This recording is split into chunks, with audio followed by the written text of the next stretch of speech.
数码判官还看 ZOL， 我是 ZOL 旭哥。你们说，假如家电会说话，他们会说啥呢？一、冰箱，哥们儿，你是真难杀呀！那几年前的肉还放我这里，你倒是处理一下啊！那到时候吃出点啥事儿来，你还怪我保鲜不？吃了一半的剩菜也不用保鲜膜包一下就放进来，那每次打开我一股味儿，那你还怪我不能散味儿？那谁家好人往冰箱里塞吃了一半的螺蛳粉？我需要休息。二、电视。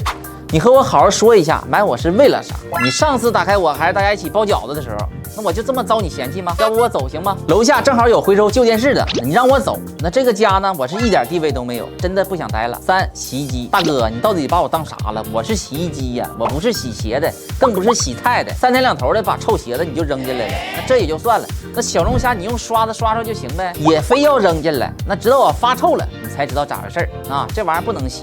你真是太过分了。四、空调，你一会儿关，你一会儿开，你真觉得能省电吗？你是想让我死是吗？现在天这么热，你就这么咔咔开关我，那早晚我没了。那要是我没了，看你夏天还怎么办？真是的，糟糕的家伙。